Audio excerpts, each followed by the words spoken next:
And this is, as you might know, is a class plus lecture series, lunchtime lecture series. And we've been, discussing immigration, migration for the past 2 weeks. And it's a great honor for me to have with us today Professor Petra Molnar. Her presentation is "The Walls Have Eyes: Surviving Migration at the Age of Artificial Intelligence." Everything today is like with artificial intelligence. People are telling me to do an issue of Michigan Quarterly Review on poetry and artificial intelligence. So, dinner and artificial intelligence is the next question. Professor Molnar is a lawyer and anthropologist specializing in migration, technology, and human rights. She is the associate director of the Refugee Law Lab at York University in Canada and a faculty associate at Harvard's Berkman Klein Center for Internet and Society. Her presentation will draw on her book, The Walls of Eyes: Surviving Migration in the Age of Artificial Intelligence, which was published with the New Press in May of 2024 of this year. It's a book that has drawn on a great deal of research. We were just speaking about the time she spent in Greece over COVID and after. And of course, it covers other territories and how artificial intelligence and semi-extra legal procedures and processes are being used to track migrants and not to make their life easier, but to ward off what seems to be the natural flow of people movement. Professor Molnar, welcome to University of Michigan. We're delighted to have you, and thank you very much. Please. Thank you. Thank you so much. Sorry, let me just turn this on. Oh, it is on. Okay. Hi, everyone. Thank you so much for coming and spending your lunch hour with us today. It's a real pleasure to be here. My first time in Ann Arbor. Really beautiful. Love the weather.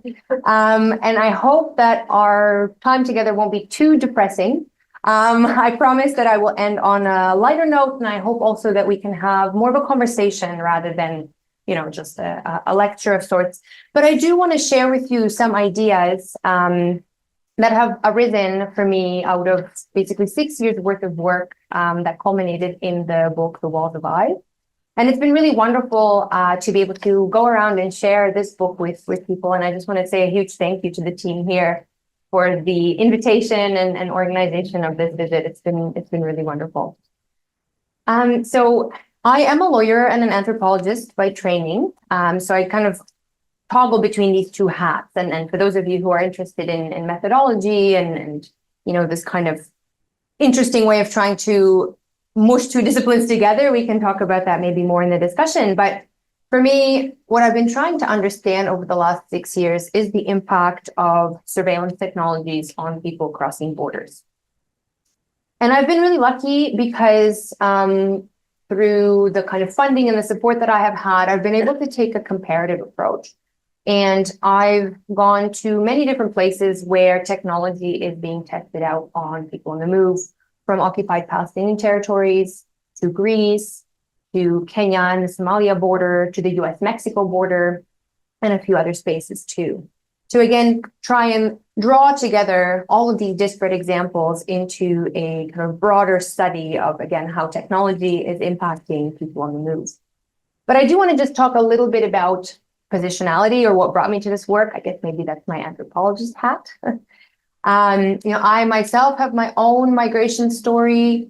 I come from a bit of a mixed family, partly Middle Eastern, partly European, but I never thought I would work in tech. I am not a technologist. 6 years ago, I didn't really know what an algorithm was. Like, we're talking Wikipedia level knowledge, that's it.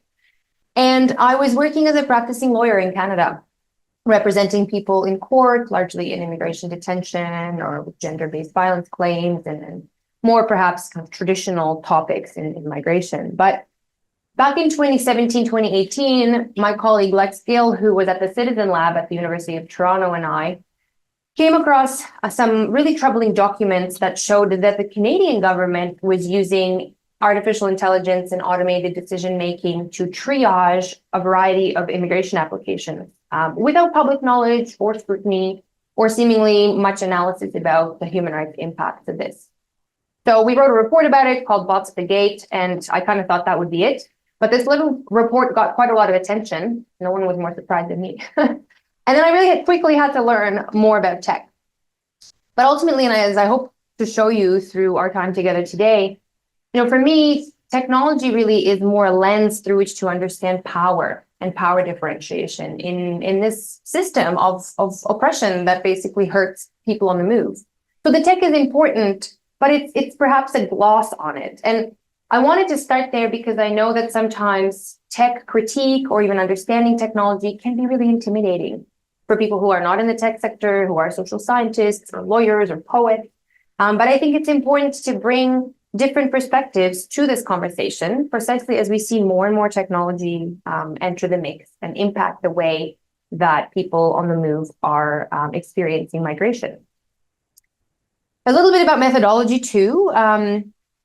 As I'm sure you can imagine, when you're trying to document a system of technological oppression that is sometimes difficult to see, and we'll get into that a bit, it's a complicated, risky business because it's fraught with trying to unravel opaque decisions, secretive private sector players that don't want you poking your nose in there, and then also witnessing really horrific conditions, I think, that challenge our conception of common humanity. And how do we hold all of these things together? And again, for me, the tech is a useful entry point into this, but it's actually about broader questions. It's about whose perspectives matter when we talk about innovation and whose priorities take precedence. What does critical representation and meaningful participation look like? Participation that foregrounds people's agency and doesn't contribute to, sometimes people call poverty porn, that is very common in this area. And for those people in the room who are interested in visual choices, I show photographs as I share some of these ideas, but you'll notice that they are quite specific. My team and I have made the choice to not contribute to very problematic visual depictions of people on the move that oftentimes show largely racialized bodies in distress. And for those who want to learn a little bit more about this, I would urge you to take a look at the photo policy of the Forced Migration Review Journal. It's online, it's available.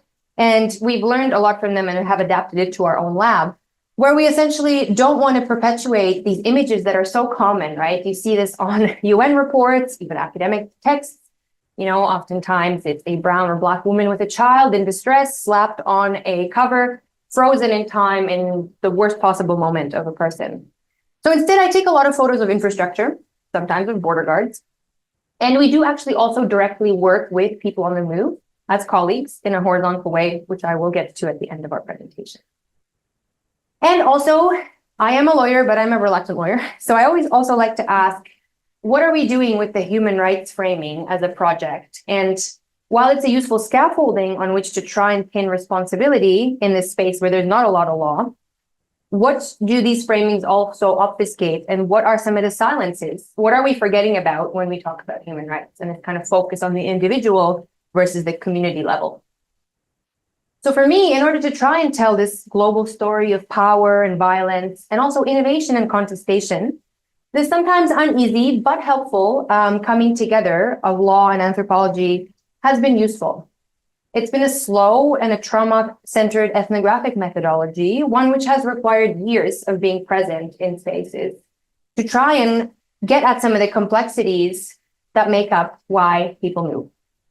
And I've been really lucky to have been entrusted with people's experiences and stories, and all of the ones that appear in the book are there because of ongoing consent and a partnership, really, and a relational way of working with the people that I've been privileged to meet and get to know over the years. But let's bring it to the ground. Borders have historically been very violent spaces, but an already violent system of global border policies are now being sharpened through the use of technologies that are developed for the purposes of border control, migration management, and keeping certain quote unquote undesirable people away. These technologies separate families, they push people into life-threatening terrain, and exacerbate the historical and systemic reasons why people are being discriminated in their journeys. That is the daily reality of so many people on the move.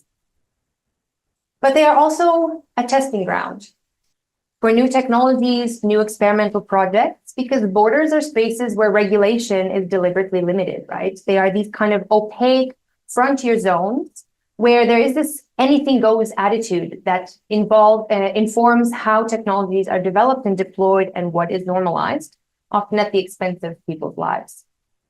So again, when we're trying to understand the impact of border technologies, and again, this is a broad class of tech that we'll talk about, things like drones, different types of cameras, really experimental projects that I'll get into as well.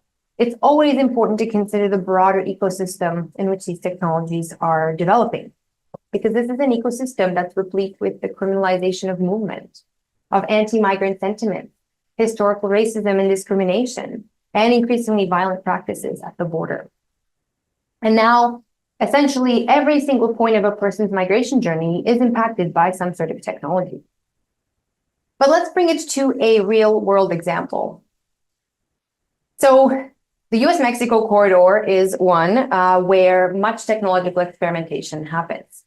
And it is interesting because out of all of the ones that I've been to and that I profile in the book, it's one where you can see a lot of this infrastructure firsthand. Pardon me. Sometimes the tech is hard to document, right? If you're talking about drones or algorithmic discrimination, like how do you take a picture of an algorithm, right? That's hard.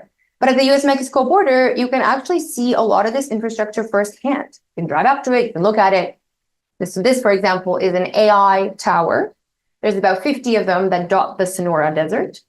And interestingly enough, they are an Israeli surveillance company, Elbit Systems, that has been brought over into the United States and normalized again to create this kind of surveillance dragnet against people on the move. So again, this is part of a broader class of technologies, but I always try and bring it back to the human story. And the interesting thing about Arizona, where I've been doing a lot of my work at the US-Mexico corridor, is that it's also a place of tremendous resistance to what is happening. And there are many, many groups, whether you want to call them Samaritan groups or search and rescue groups that have formed that go into the Sonora Desert to assist people in distress as they're moving through the beautiful but deadly desert. And interestingly enough, a lot of them are actually 70 and 80-year-olds. You know, they're retirees who, instead of being on a sun lounger, are going into the desert to drop water, to look for people, sometimes human remains as well. And one of the groups that I've been working with is called the Battalion Search and Rescue. Really, really interesting. Started by a former Marine who just felt incensed by what was happening and decided to kind of pull resources together to start this. And when I was there the first time, we actually trekked into the desert to see, you know, some of this inhospitable environment. But in one of my more surreal moments in my career, and you know, if you choose to read the book, you know that I've had many. While we were on the sands of the Sonora Desert, the Department of Homeland Security announced that AI towers and drones are not enough, that robo-dogs are now going to be joining the arsenal of migration management technologies. You might have seen this on an episode of a sci-fi show like Black Mirror. You can also look at the press release from the Department of Homeland Security, really fascinating from a discourse analysis perspective. They talk about it as like, you know, robo-dogs are now going to be lending a helping hand or a paw to border enforcement. It's still public. Look at the press release. It's fascinating. So this is really disturbing, right? There's something I think viscerally strange about seeing this kind of technology at the border. But again, the future is not just more technology, it's likely more death. So this is James Holman that I mentioned, who started the Battalion Search and Rescue. I went with James into the Sonora to go to a memorial site of Mr. Elias Alvarado, who was a young husband and father from El Salvador, who came to the United States in search of a better life, and unfortunately succumbed to the desert mere kilometers away from a major highway. So this is the thing. There's something very, very disturbing about the way that technology is being normalized in this space. Governments like the United States, but also many around the world, say that we need more technology to prevent people from coming into the United States. The thing is, that doesn't work.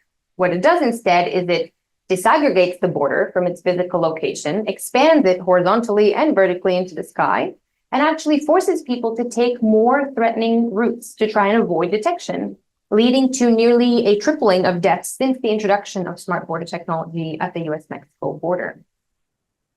And there's just something really viscerally disturbing about this, right? Because it's not hard now to imagine that perhaps in the not so distant future, will people like Mr. Alvarado be pursued by military grade, sometimes armed technology like robo-dogs? I always also show this photo. This is, of course, the infamous Trump wall.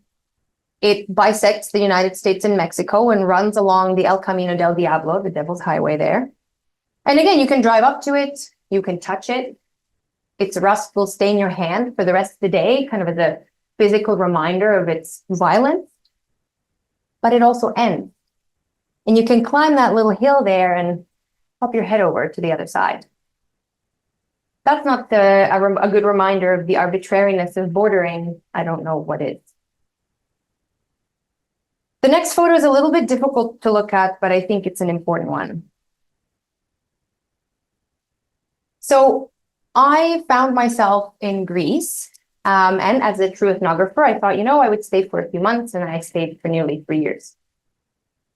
Greece has been the epicenter of much of technological experimentation, including, and for those of you who are familiar with the situation, you might, of course, know the Mediterranean and Aegean Sea corridors that people are taking on little boats and unfortunately succumbing to Europe's violent borders that way. But there's also a forgotten border sometimes, and that is the Evros region, the land border between Greece and Turkey. And every time I'm in the region, I almost perhaps as a pilgrimage of sorts, I try and make a drive down to this little village called Sidero. It's actually a really beautiful village. There's golden poplar trees that surround the area. And outside of this village lies a cemetery. It's a cemetery of largely unmarked graves, but you'll see some of them do have markings. That information was sent to the local imam of the village by the family members of those who passed away, making the dangerous journey into Europe.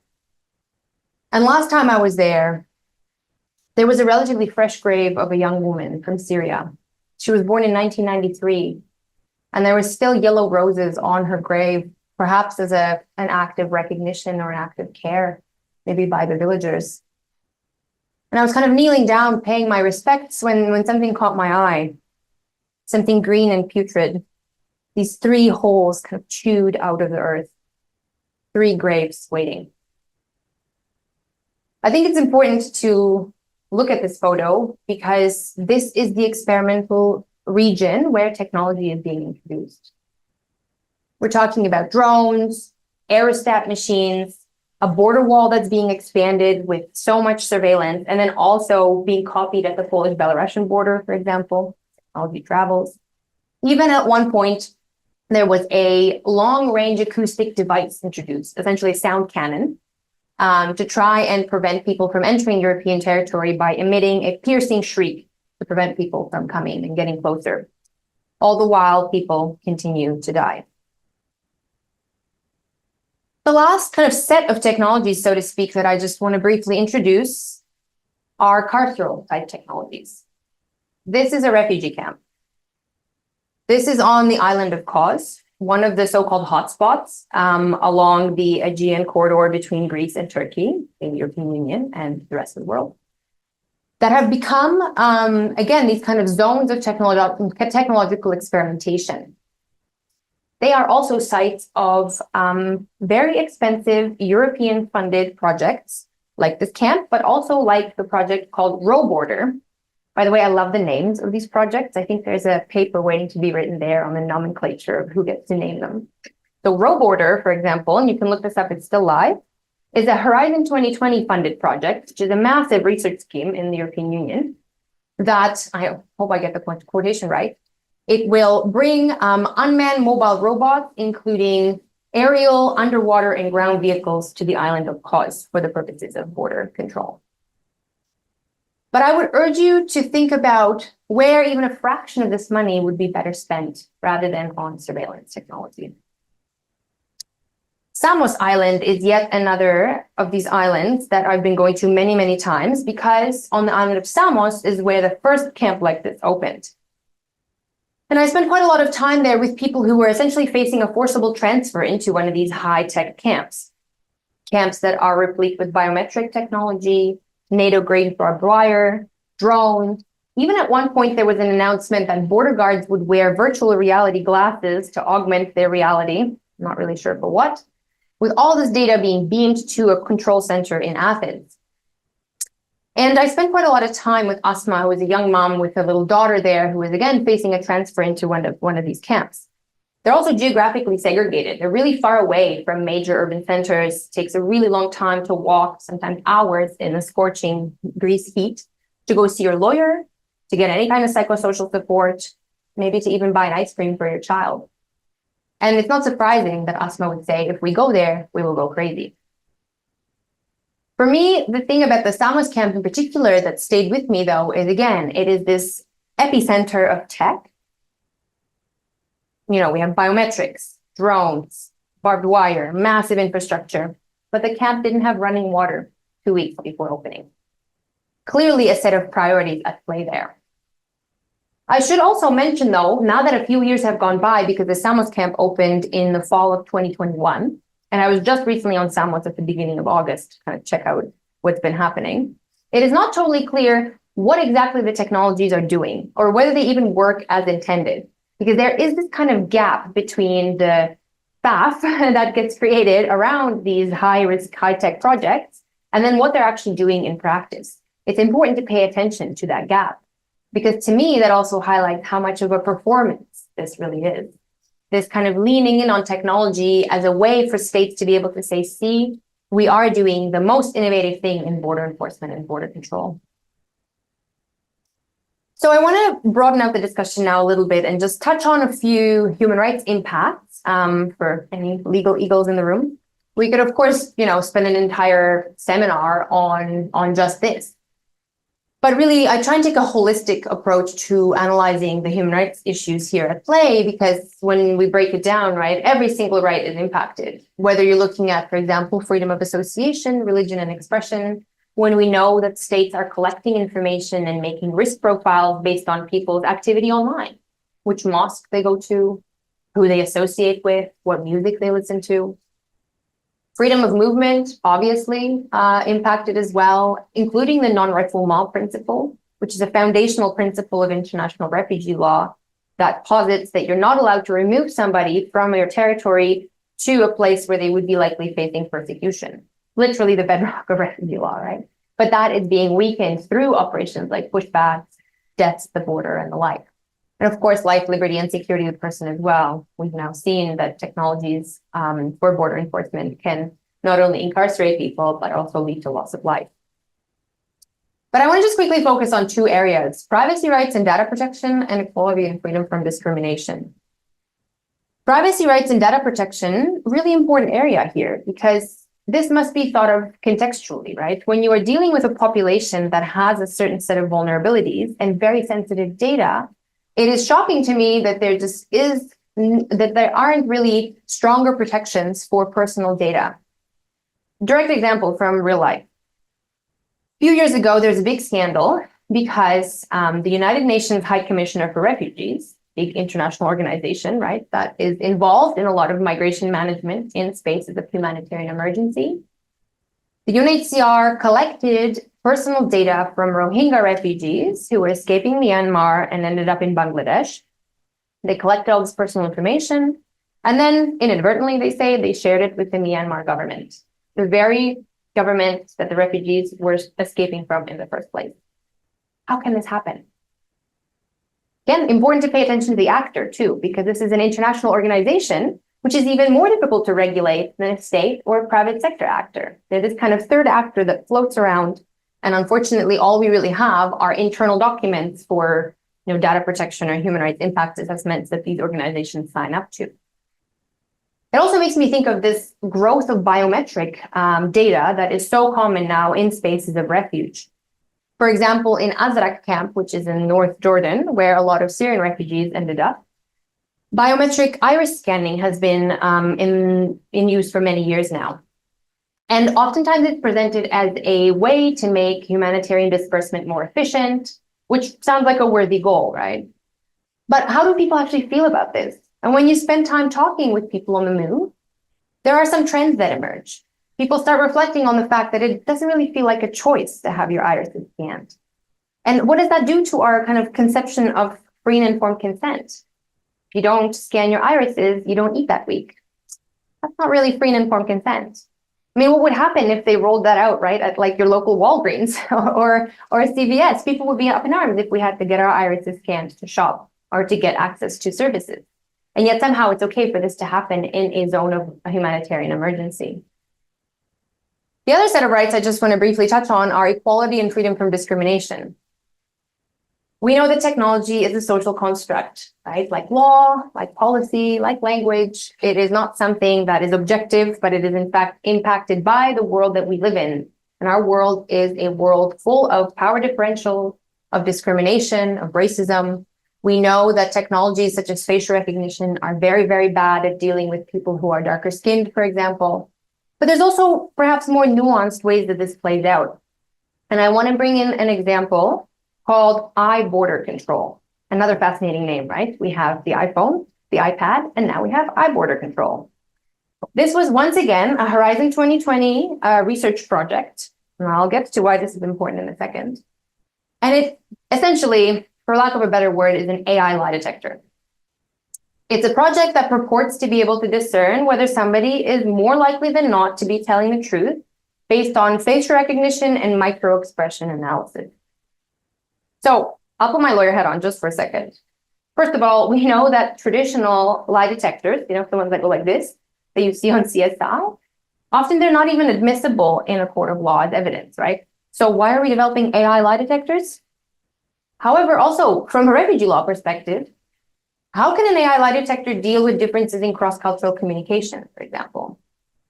I represented people who, for a variety of reasons, didn't feel comfortable making eye contact with a judge of the opposite gender, maybe because of their religion, their experiences, maybe just nerves. And maybe even more subtly, what about the impact of trauma on memory? And the fact that we don't tell stories in a linear way anyway. Human decision makers struggle with this. These kind of really complex ideas around what does it mean to be a plausible or a credible witness. I've lost cases that turned on an issue as small as, for example, one of my clients and the people I was working with, he was a young Black man from the Caribbean escaping gang violence. And he couldn't remember whether the car that he was being shot at from was white or gray. That was enough of a difference for the judge to say, well, clearly he is not a credible witness and we're not going to move forward with his case. So human decision makers, again, operating in a particular racial and power hierarchy, are making these determinations. What will an AI lie detector do? Not to mention that when you actually look at the AI lie detector from a technical perspective, it's nothing more than snake oil. It doesn't even work really the way it's intended.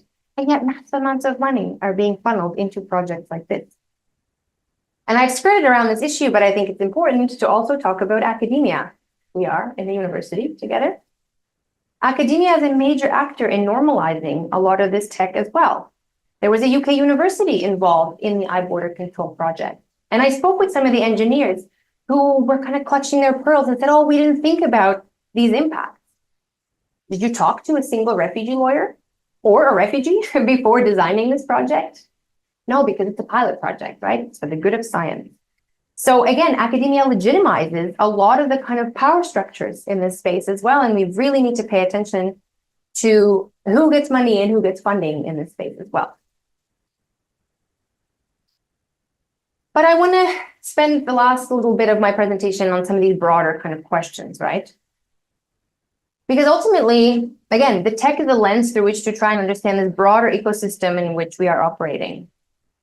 When and why have we decided that this is even appropriate for us to use, right? These kind of high-risk technologies that have profound impacts on people's rights and lives. while again, this is all happening in this kind of opaque and discretionary space. And why do so few adequate governance and accountability mechanisms exist in this space for when things go wrong? And things do go wrong, right? We've seen examples already, but I want to bring in another one. For example, in the UK, over 7,000 students were wrongfully deported because an algorithm made a mistake and accused them of cheating on the language acquisition test that they would have needed to stay in the country. 7,000 students deported. So let's say that you are one of these students and you want to challenge this decision. How do you do that? Who is actually responsible for this? This is the tricky thing, right? Is it the designer of the algorithm? Is it the immigration officer who uses it? Is it the algorithm itself? Should an algorithm have legal personality in a court of law? Sounds a bit far-fetched, but again, we need to ask these questions because this is the next frontier of human rights litigation in this space. And again, the context is paramount to think about because there is this uncomfortable legal nexus, so to speak. The impact on the rights of individuals and communities is life-changing, hugely significant, and yet the safeguards in place are already very weak. This is already inherent in the immigration system, right? I'm sure many of us have had very uncomfortable experiences at the border where we know that the officer has so much discretion to decide, are we going to be let in? Are we going to be questioned? Is it going to be very unpleasant? That's the way that immigration decision-making works. You can have two officers look at the exact same set of evidence and render two completely different yet equally legally valid determinations. So if this is the decision-making space, what happens when we start automating it or augmenting it with algorithms, machine learning, and automated decision-making? But really, again, it's about these broader questions. And if I had to sum up, I guess, the last 6 years of my work, I think it would be actually precisely this. The fact that there is not a lot of global governance right now, not a lot of law, not a lot of policymaking on border tech is not an accident. Because this allows states to experiment in ways that simply would not be allowed in other spaces.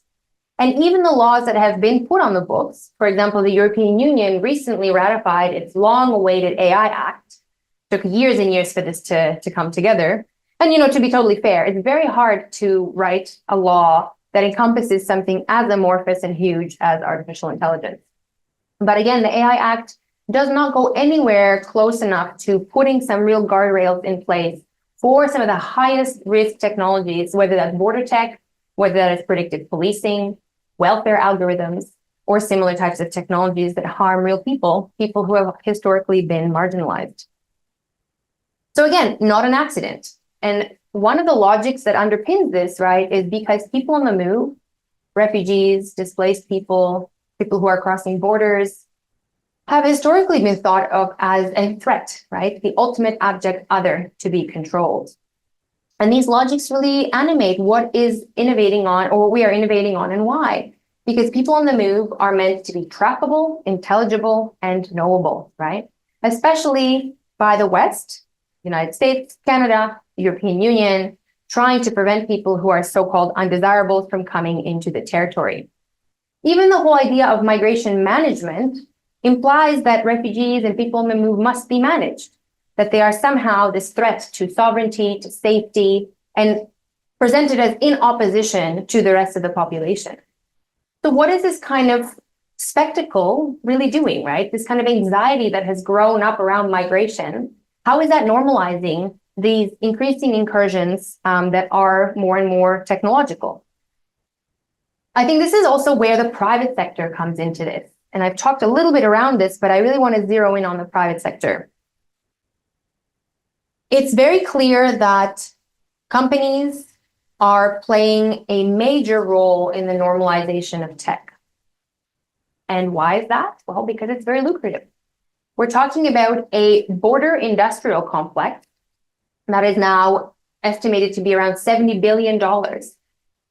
So it makes sense, right? If the state says, well, we have this quote unquote problem of migration and we need a solution to it, a private sector company will say, well, hey, we have the solution and it's a robo-dog or it's a drone or it's an AI lie detector. So if the bottom line is to make money off of this, and this is something that you really see, I've gone to some of these conferences, for example, the Border Expo or the World Border Security Congress, where you will walk into this giant hall and you will see private sector actors essentially selling their wares and normalizing more and more and more tech, with governments kind of lapping it up. What we end up with are these public-private partnerships, because states often can't develop this tech in-house. They need a private sector actor to do this for them. But again, from a governance perspective, very tricky, because a private sector actor and a public sector actor are governed very differently. And there's this kind of responsibility laundering that can happen if something goes wrong, where the private sector actor can say, not really our problem, we just sold it off to our client.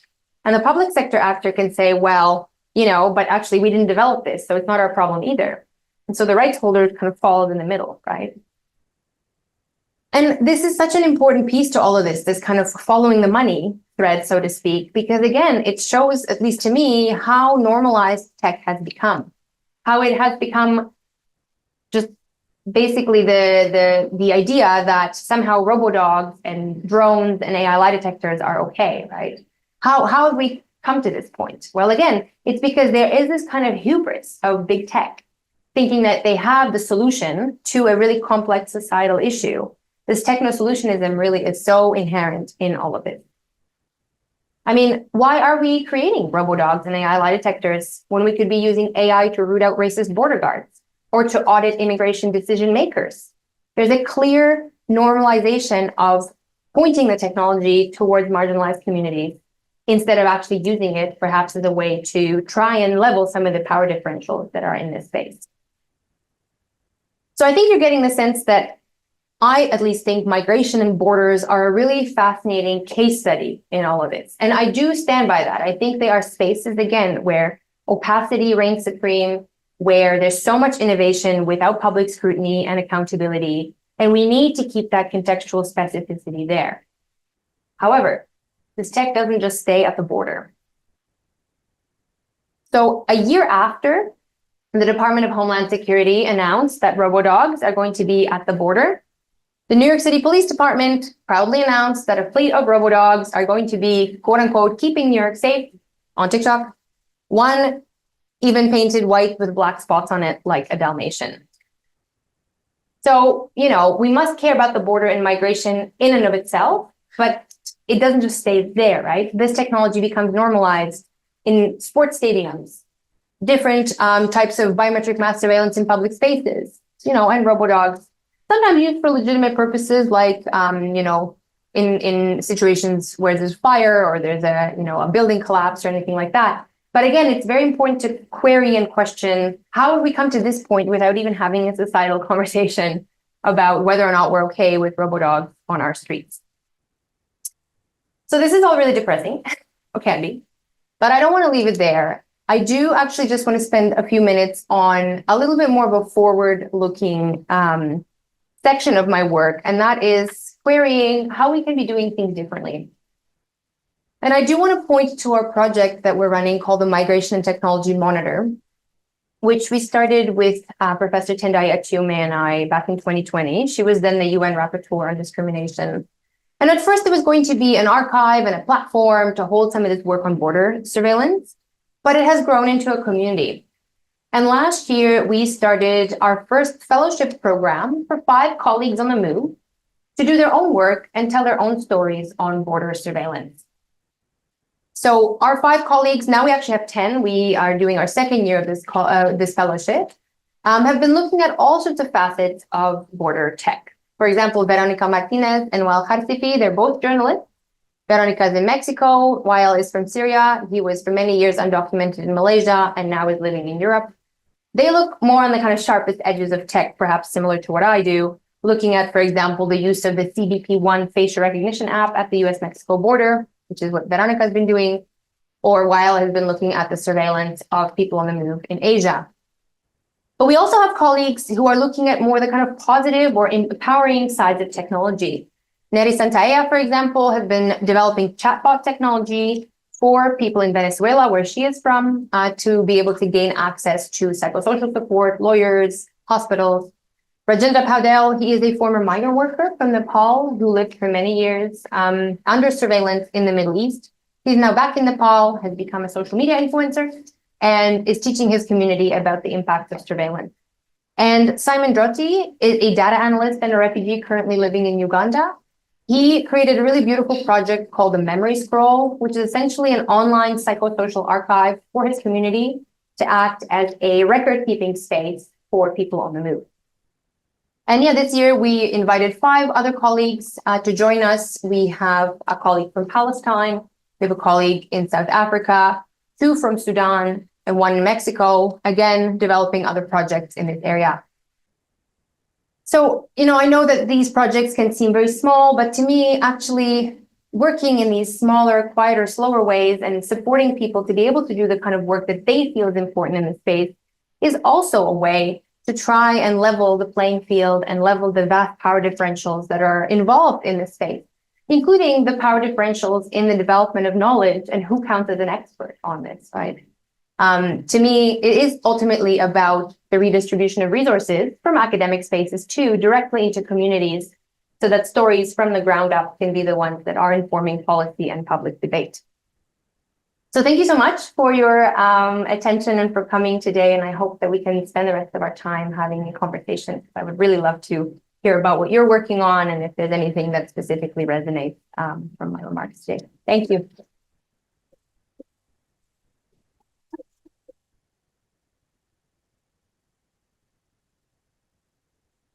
Yeah, please.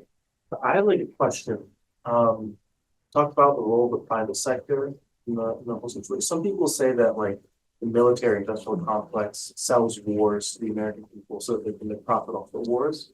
Do you think like since border security has like ramped up rapidly the past 10 years that the border industrial complex is like selling xenophobia basically? And that's why we've seen an increase in like anti-immigrant sentiment. Is there any proof that they're responsible for the acceleration of that? Yeah, absolutely. And I would point you to the work of the Transnational Institute, TNI. They've been doing really amazing long form reporting precisely on this kind of conflation between the military complex and the border industrial complex. And the very useful way that private sector actors can weaponize these fears around migration, xenophobia, criminalization, concerns around the economy, upcoming elections, right? It all really feeds into the way that projects are normalized, money is changing hands, and also borders are externalized. That's something I didn't really talk about explicitly, but that's another major motivator here.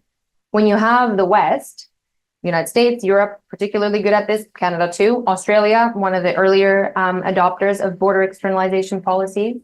Basically, that's all about trying to disaggregate the border from its physical location and push it as far away as possible to prevent people from even being able to gain access to your territory. That is also increasingly being done through technology and through funding. So, for example, funding border guards in North or Sub-Saharan Africa to quote unquote do the dirty work for the European Union. Same with Mexican border guards or Central American border guards, basically preventing people from even being able to reach the US-Mexico territory. A lot of this is being funded directly by this kind of complex. But definitely TNI's reports are really, really good for this. And I would urge you to take a look at those. Yeah, you had mentioned pushback strategies earlier, and I'm wondering if that's something that I'm personally very interested in, and like the commodification of migrants through these policies. And I'm wondering if you see a increase in like multinational pushback migration diplomacy with this rise of the tech sector in border security, or if you think there's going to be a more domestic security shift. Yeah, that makes sense. No, that's a really, really good question. And it's hard, I think, to make predictions because maybe I'll give you a bit of a lawyerly answer. I see both actually trends at play. On some level, definitely there's a regionalization of strategy in the EU, for example, where you have certain actors, some member states of the European Union, like Greece, Italy, Spain, really kind of, again, doing the dirty work of the EU. Greece is even talked about in policy documents as Europe's shield, right? Like it's so explicit. And they get money to do it. They get money for the carceral refugee camps, but also for border enforcement practices that oftentimes lead to pushback. without Brussels ever actually being on the record and saying as well, we are normalizing pushback, right? There's been so many conversations about who's actually responsible for that. But again, that's part of the strategy, right? Because it's like if you disaggregate responsibility and then you say, oh, bad Greece, bad Italy, they're the ones who are doing the pushbacks, not actually as a pan-European strategy of this digitized fortress Europe that we're seeing. You know, that's again kind of a diffusion of responsibility that comes from top down. But yeah, massive amounts of money is changing hands that also is then, you know, making it possible for member states like Greece that oftentimes need money, right, to sign up to do this kind of border work. But then on the other hand, yeah, you do see this kind of nationalization also. I guess we'll see what happens in the United States in November. But I don't know if it will be that different whether we have a Harris administration or the other one. Because unfortunately, the Democrats have not been great on border tech specifically, and this kind of turning inward and walling off the United States through this kind of surveillance dragnet. So I think it's a little bit of both. But definitely what is interesting about border tech is that it does remind us how technology slips between jurisdictions very easily. There is an international element there always, right? Like the Elbit Systems towers that we saw on US territory. Oftentimes you have tech that's developed in one place, sold to a second place, repurposed for a third place. And that is largely allowed because there isn't this kind of integrated international global governance regime. Thank you so much for this very informative, educational lecture. Is your position that the American public right now, regardless of party, the two most important issues we know are the economy, specifically inflation, and immigration, made it a close race.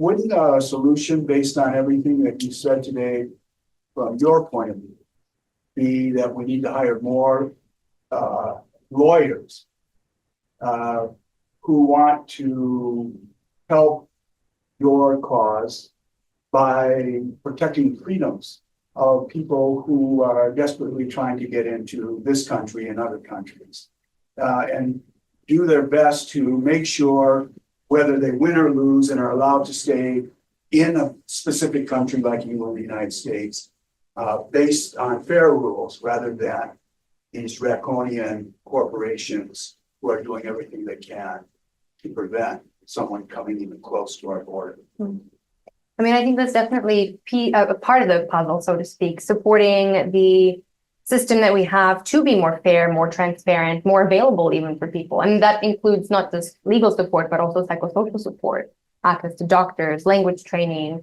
family reunification.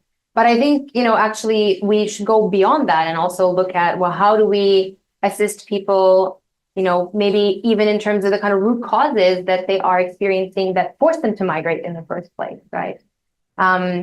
You know, I've over the years spent time with hundreds of people on the move, and I think sometimes we forget that people don't want to be refugees, right?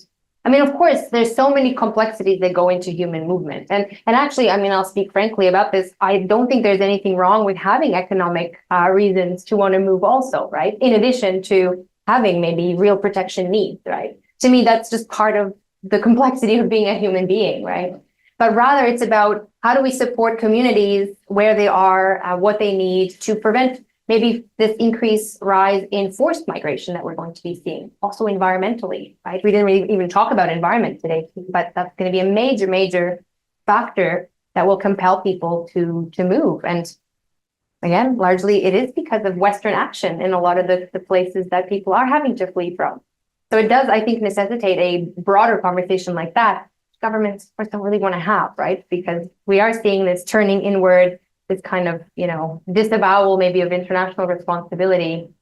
And so I don't know. I mean, I'm not overly hopeful that we're going to get there no matter what the outcome of this election is. And of course, there's been so many other elections too, right, that have been showing a particular global trend towards more xenophobia, more hardening of borders, more far-right influence, or even parties in power, right? Look at Germany, right? What happened a few weeks ago.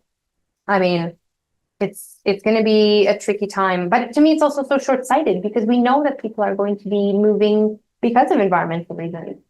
So I don't know. To me, it's just this is a really strange band-aid solution to a broken system that just doesn't work. Yeah, thank you very much for the presentation. It's fascinating stuff. And what I find interesting is how in the last 2 to 3 decades there has been a shift in the ways in which we see migration. In the past, we would see migration as a humanitarian issue, but in the last 2 or 3 decades, the narrative has actually shifted to seeing migration as a security issue.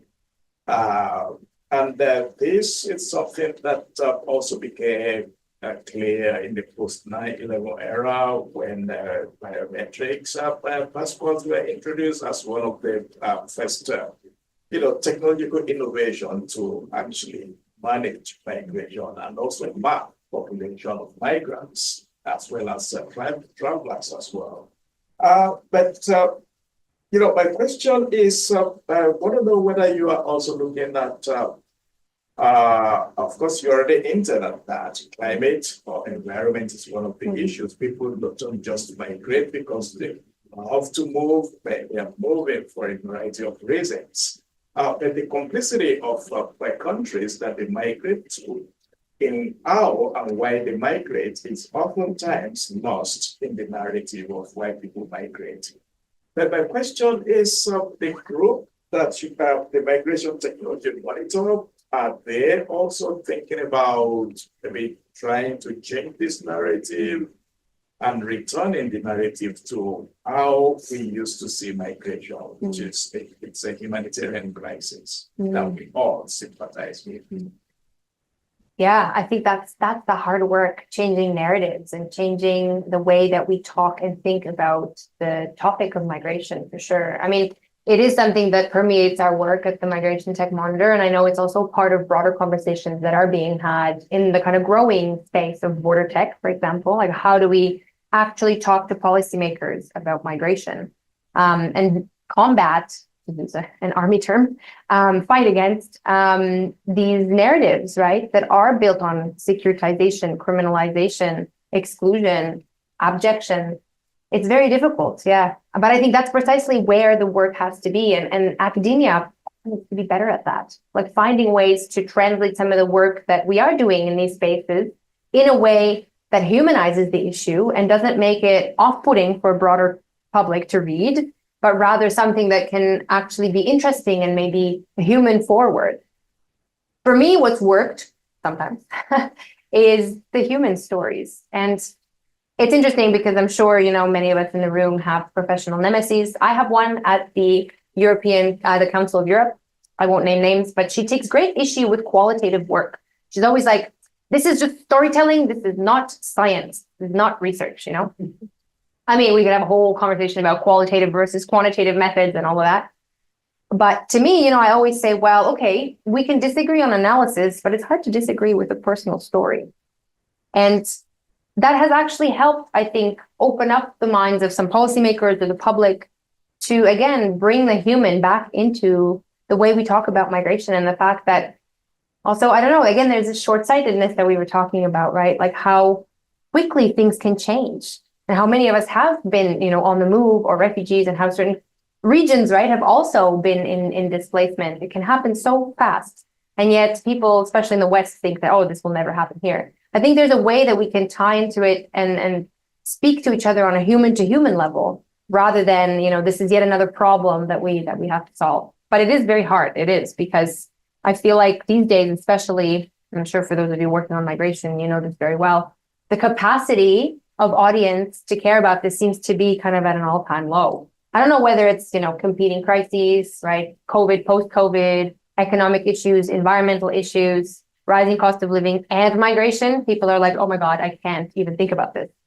So it's also, I think, incumbent upon all of us to find ways to talk about this in a way that, again, it's not off-putting to people, but rather opens up conversation and humanizes the issue further, yeah. I really enjoyed your talk. I feel like you did a really good job of talking about the material with the technology without being dazzled by it. I have two related questions. The first is, I think you dropped hints throughout the talk, but I'm curious about like, the discursive performance of like terms like high order control or like the Dalmatians or whatnot. Like, I'm curious if you have more thoughts on like what it does to legitimize the tech or construct these like abject subjects and people. And I think my second question was, so it was interesting to hear you talk about some of the work from your fellows. I'm curious if you have thoughts on like using technology and like AI to create things like chatbots for migrants, and whether you can do that without investing in the discursive power or the methodology of AI that you seem to apply, like seems to be underwriting such as this development. Yeah, great questions. I'll kind of try and answer them maybe together, because I think that the discursive power, again, kind of what we were just talking about with how we shape narratives in this space, it's an interesting time now when we're mapping it onto the tech space too, right? This kind of obsession with tech, this, what sometimes people are calling an AI arms race, right? Where companies, governments, and academics are also jostling for power in this kind of growing space, right? I mean, there's artificial intelligence on the cover of my book. That, is it really about AI? Not really, right? But it is the term that sells, and that was a strategic decision that my team and I made, part of the issue too, right? I mean, I think definitely there's a lot of work to be done unpacking some of the discourses that normalize the tech, and even just the imagery, right, that we see when you look up some of these projects, and the way that kind of, again, tech is normalized and seen as kind of inevitable. The inevitability of this arc of progress, so to speak, is one kind of other element that we need to kind of challenge. But there's also, I think, this other element that some people have been writing on and working on, is this kind of fantasy element. A lot of the names and the kind of imagery, it harkens to this kind of like techno fantasy world. We have so many of these projects, for example, named after like Lord of the Rings terms, Palantir, Unreal, there's also Clearview AI, like stuff like this. Like, what is that about, right? Like some kind of tech bro fantasy, so removed from the messy, dirty reality of like the border or criminal justice or welfare algorithms. There's definitely kind of a removal, right? It almost is like, some people call it like a gamification of what is happening. And I think there is definitely truth to that, because there's the trend of kind of technology creating a veil, yet another kind of border, so to speak, between the human who is impacted by it and the human who is creating it. I don't think that's accidental at all, right? So definitely these kind of discourses that normalize what we innovate on and why, how we talk about it, the imagery that's associated with it. Also, another element that just, made me think of it is this kind of, again, this air of scientific objectivity when it comes to tech. You see like these, whenever you look up AI or anything, it's like this robot making calculations, right? Somehow disembodied, quiet there, making calculations about the world. I think that does map onto ideas that somehow a technological decision is more truthful, more objective, and therefore more reliable, right? Automation bias. That's something that's really, really important to think about, especially in these kind of messy, complex conversations like migration. So yeah, really good question. And you're reminding us to look at some of the nuanced ways that we are normalizing this kind of stuff, yeah.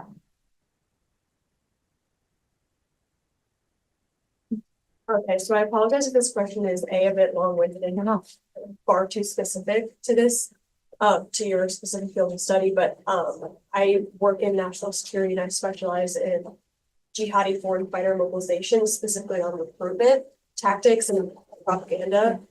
And a lot of what I study is based on their recruitment in vulnerable communities, especially in migration communities and displaced people. How do you see that playing out as digitization has become a bigger part of immigration practices and trying to keep people out of borders? Do you see these vulnerable people becoming more and more vulnerable? Because, like you said, it's not that they're going to stop going to these countries, it's just going to become more and more dangerous. I was wondering if you have any opinions on that. Yeah, it's making me think of the way that, just information travels, right? In mobile communities, but also by actors who are making use of migration, whether that is, the communities you're talking about, or whether that is, movement facilitators or human traffickers or whatever term you want to use. It's kind of interesting because, for example, there's always like two sides to it, right? We are seeing the way that people on the move are able to use technologies to communicate, for example, with one another, right? Like TikTok or Migrant Talk, people using TikTok to share live information based on their travels, all of that kind of stuff, but also human traffickers and smugglers using those platforms too to say, oh, here we are advertising our services, right? There's definitely, I think technology has these two sides, right? And it can be a huge force for democratizing knowledge and sharing knowledge among people on the move, but also it can facilitate, very problematic activities as well. But again, a lot of it goes back to regulation. There just isn't a lot of regulation around much of this stuff at all. And so then again, this kind of opacity around what happens is exacerbated by more and more tech. I did have a question about like a specific thing you talked about, which was like part of the technology. We're seeing a lot of different examples, right, coming up, like the dogs and then like the AI towers. You mentioned underwater. Can we get like a bit more of like an example of that? What exactly is happening there? Because I know like one of the big things that happened was a lot of people were on boats coming in, right? So I wanted to know like what exactly is happening underwater and in terms of like technology and border control. Like, do you have a specific example? What is it? I'm just kind of like out of curiosity, I just want to know. Yeah. So the underwater example was the row-border example. That was, again, this class of robots that are going to be deployed for a variety of purposes, including for border enforcement along cause, that camp that I was telling you about. But again, that's just one of many projects that are kind of being in development to try and introduce some sort of border surveillance that I guess could operate above water and underwater. So at first hand, it seems like great. We need more search and rescue tech, right? We know that people are dying along the Mediterranean corridor, along the Aegean. I mean, I think this year in particular is the highest number of deaths in the Mediterranean.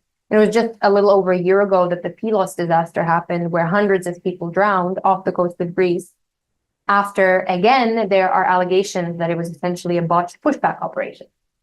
So again, if we bring it back to the context in which we're operating, and when we know, we're looking at the European Union example, that European Union's policy is to externalize borders, prevent people from coming, and, close or turn a blind eye to pushback operations that are happening, technologies will help with that, right? They will, again, create a surveillance dragnet that instead of being used for search and rescue operations, is going to be used to try and interdict or stop people from coming, to even use predictive analytics, which is something that's happening in the Mediterranean corridor, to say, well, people are more likely than not to go this way, so we're going to intercept them there and push them back.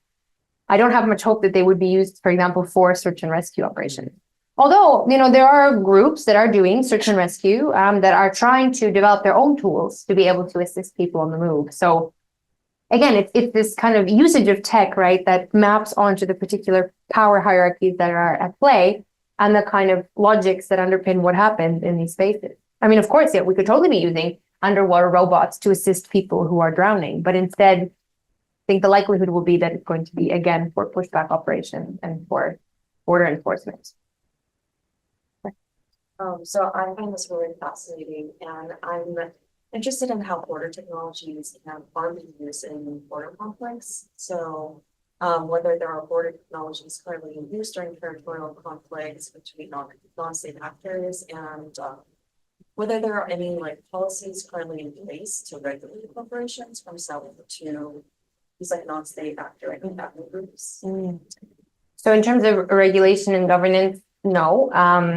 That's another great example, again, of where contextual specificity is so needed in governance and regulatory conversations. But we can't even seem to agree on a conversation on kind of state-to-state level border tech, let alone non-state actor to non-state actor tech. Or even actually autonomous weapons in conflict, period, right? There were talks years ago of trying to put a treaty together, trying to put a law together that would ban autonomous weapons. And that's really the sharpest of sharpest edges, right? And we can't even seem to agree on that. So there's definitely tech that's making its way into spaces like that you're mentioning. I can think off the top of my head, a lot of it is kind of the surveillance tech that we talk about, right? Like drones and cameras and other types of ways to kind of try and disaggregate the combat from the ground, perhaps. But again, so much of it happens in these opaque spaces with not a lot of regulation at all, let alone actually even a focus. I can't even think of a single policy document that I've seen over the years that has a specific focus on, for example, non-state actors in this space. Making me think too that that's yet another area that we need to do more work on. The interesting part about this is that we talk about in terms of like inflation in the United States now and so on. If it weren't for continued migration during COVID and after, inflation would have been worse, and the economy would have been much worse. So in essence, the migrants that have been coming in, taking over jobs, all of these things, that's what is keeping the U.S. economy afloat. Germany still needs people. Italy still needs people. All of Europe needs, Japan needs people. And so, given the fact that all of these Western countries are in need of migrants, and they're not going to get them from Norway, like Trump says he wants to get people. What is the calculus of securitizing borders to this extent, and also managing labor pools and even wages and stuff? If it really shut down migration in any Western country or in America, you would have inflation like crazy, and then you would have stuff you would have no chicken. You would, Tyson farm would go, with background. So what is the calculus of this sort of big picture that we have in a sense of the fact that labor has to move and there is not sufficient labor mobility, and also this flow of labor is what's keeping, well, not necessarily keeping labor cheap, but also it is providing less protected labor, which is what capitalism always wants. So what's the game? How is the game being played? Oh gosh, so much to say, and I'm laughing a bit because I just came from Denmark. I was giving another lecture there, and I don't think people from the Nordic countries are clamoring to come here. Let me tell you that. Well, Denmark has also been having terrible. Well, yeah. The way they're treating immigrants. Oh, it's awful. Yeah, They're absolutely. taking their kids Yeah, from yeah. them. They take jewelry from people who arrive. Yeah. I mean, so many issues up there too. Yeah, I mean, so much to say on the labor front for sure, because it totally, I think, maps onto that earlier conversation we were having about the way that somehow I think the right has been able to weaponize some of these discourses around inflation and cost of living and using the migrant as the ultimate threat in a very effective way, even though it of course doesn't even bear out in practice at all, right? Like, I'm by no means an economist, but like you're saying, right? I mean, the numbers don't lie, right? People in the Western countries need immigration. And yet somehow we are not able to translate that into public discourse.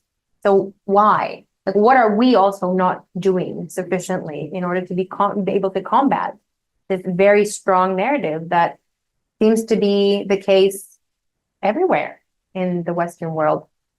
I don't know. I don't really have an answer, but to me, it also is about these broader conversations about labor and whose labor counts as good labor, right? I mean, Canada in particular, right? And here too, excellent at exploitative labor practices, right? With temporary foreign workers, no pathway to permanent residence or citizenship.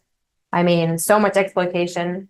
Not to mention, there's also a lot of exploitation in the tech space as well. Tech workers are doing terrible menial jobs for very little pay, keeping so much of, the social media companies and algorithms running, right? And again, it's like yet another frontier, I think, on this labor exploitation piece to this whole story. But I mean, I don't know. I mean, ultimately for me, it goes back to the kind of conversations that we need to have to maybe, I don't know if it's demystify what's really happening or try and get, whether it's the electorate or the public, to care more about the kind of real impacts on migration. Because somehow, again, I think we've lost the plot a little bit on not only what is happening now, but what's likely to happen in the next 5 to 10 years, right? Economically speaking, if migration is to cease. Of course, it won't, but somehow that's the kind of framing, right? That's right, like to use.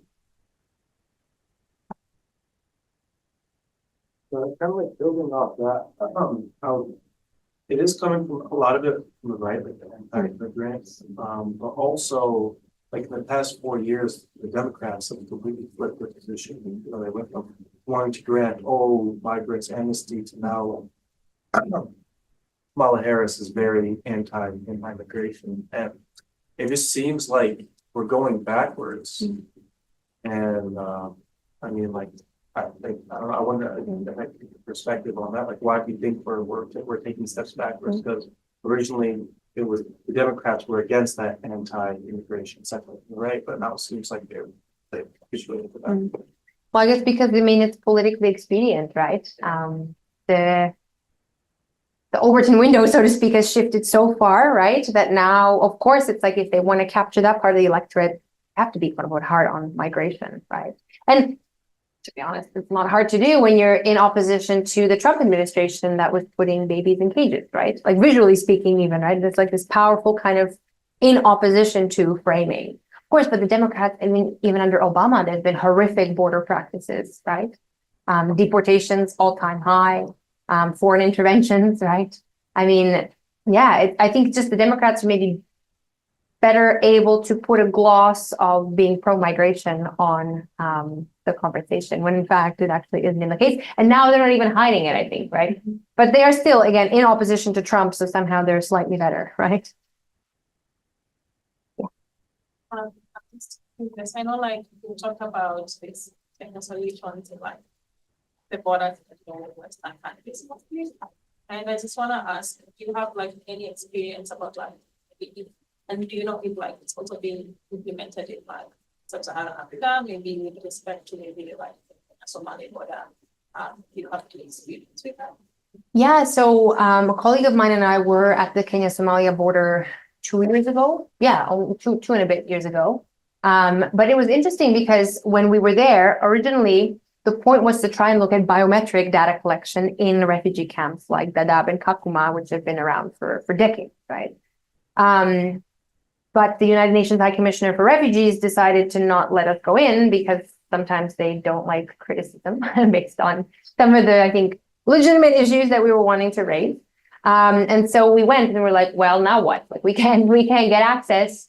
So what else is happening here? And it was, again, one of those kind of happy accidents where for me, it was the first foray into trying to understand kind of another piece of tech, and that is actually digital identification systems. Kenya in particular has for a long time been implementing the Huduma number, which this is now called something else now, but it's a digital ID system that tries to get everyone in Kenya onto this broader system and, you know, have a card and biometric registration to be able to take part in state services. But a lot of issues there because it's almost like this flip side to tech issues because it's more about tech disenfranchisement because you have groups, for example, like the Nubians or Somali Kenyans who are not being registered for biometric identification and state ID because of a variety of reasons. Sometimes they're put on a refugee database and then they're not able to leave that. It also has issues in terms of data sharing with Western governments, even though first it said, well, we're going to be collecting this data for state purposes only, but then all of a sudden the database is shared with Europe or North America. Why is that? So for those of you who are interested in identity issues, digital ID is kind of yet another gloss on all of it. And the East Africa situation is a key context, but also the Aadhaar system in India, for example, is yet another ID system that has been flawed for a variety of reasons. So there's issues like that as well there. And the other thing I can think about, though, is also kind of border enforcement and border security. A colleague of mine, Mariam Jamal, she's a digital rights lawyer in Nairobi. She used to work with this civil society group called Haki na Sharia, a really interesting group. She's been talking about digital kind of disenfranchisement and tech as kind of data being the new oil. And people have also talked about, we know that Silicon Valley, but Nairobi in particular is becoming known as the Silicon Savannah, so to speak. There's so much involvement of private sector actors, different investment coming in as well. And you can't help but wonder, again, whose priorities kind of are playing out. And the last thing I'll say about that context is Israel, once again, is another player in all of this, where the Kenyan government has been wanting to replicate the kind of Iron Dome technology that Israel has over Kenya for border enforcement purposes, which is fascinating to think about.